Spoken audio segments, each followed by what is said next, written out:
Welcome, curious minds.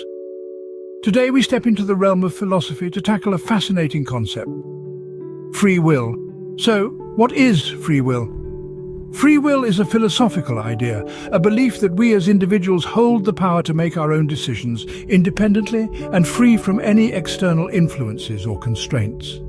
It's the thought that we are not mere puppets, controlled by the strings of fate or destiny. Instead, we believe ourselves to be puppeteers in control of our own actions and decisions.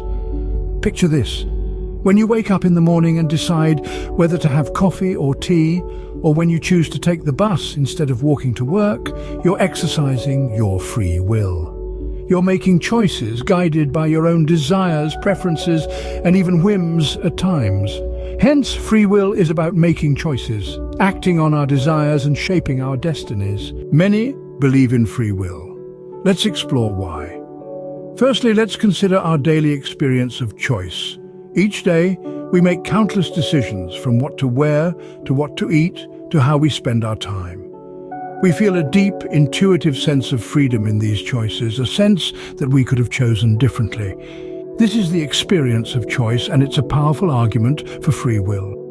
Next, let's turn our attention to moral responsibility. Our legal and moral systems are built on the assumption of free will. We hold individuals accountable for their actions under the belief that they had the freedom to choose their path.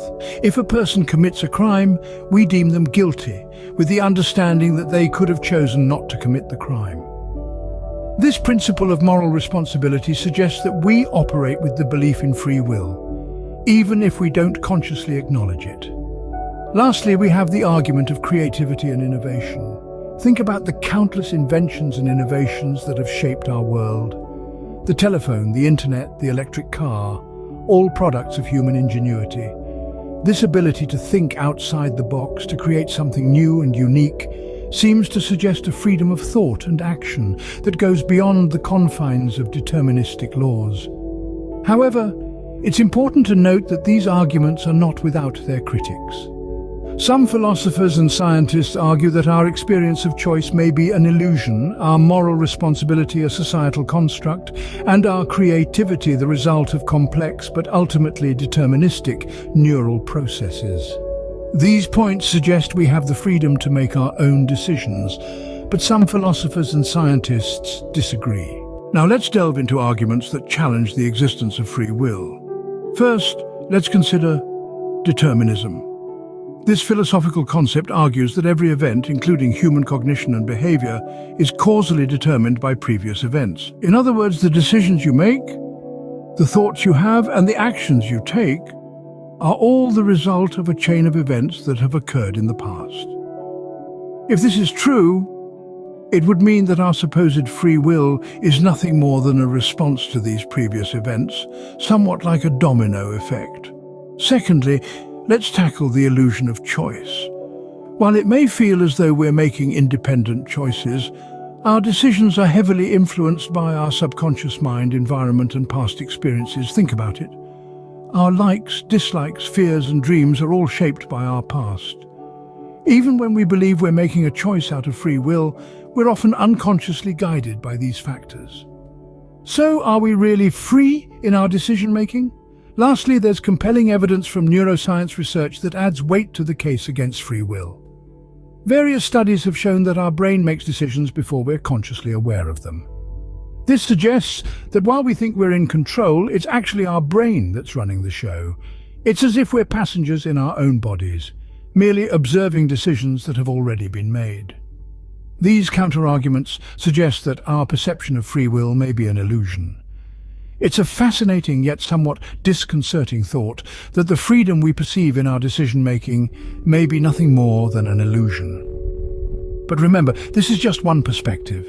The debate on free will is far from over, and there's still much to explore, so keep questioning, keep exploring, and most importantly, keep thinking. So, what does this all mean for our understanding of free will? As we wrap up, let's take a stroll down memory lane and revisit the points we've discussed. Free will, as we've defined it, is the ability to make choices that are genuinely our own, independent of any external factors or influences. This belief is deeply rooted in our society, and it's an integral part of how we view ourselves and the world around us. We've explored the three main points that advocate for free will: the idea of moral responsibility, the concept of personal identity, and the experience of making choices. However, we've also delved into the other side of the coin, presenting three counterpoints that challenge the existence of free will. We've examined how determinism, the notion that every event, including human cognition, behavior, decision, and action, is causally determined by an unbroken chain of prior occurrences, challenges the concept of free will. We've considered how our subconscious mind, which processes information and influences our decisions without our awareness, casts doubt on the idea of free choice. Lastly, we've looked at how recent scientific studies suggest that our brain makes decisions before we're conscious of them, further complicating our understanding of free will. The belief in free will is deeply embedded in our society and personal experiences.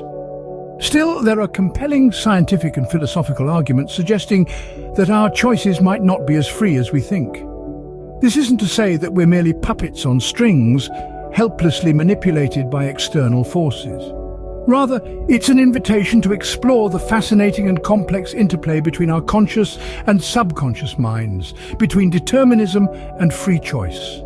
Whether you believe in free will or not, it's clear that this debate is a profound and complex one. As we continue to learn and grow, perhaps our understanding of free will too.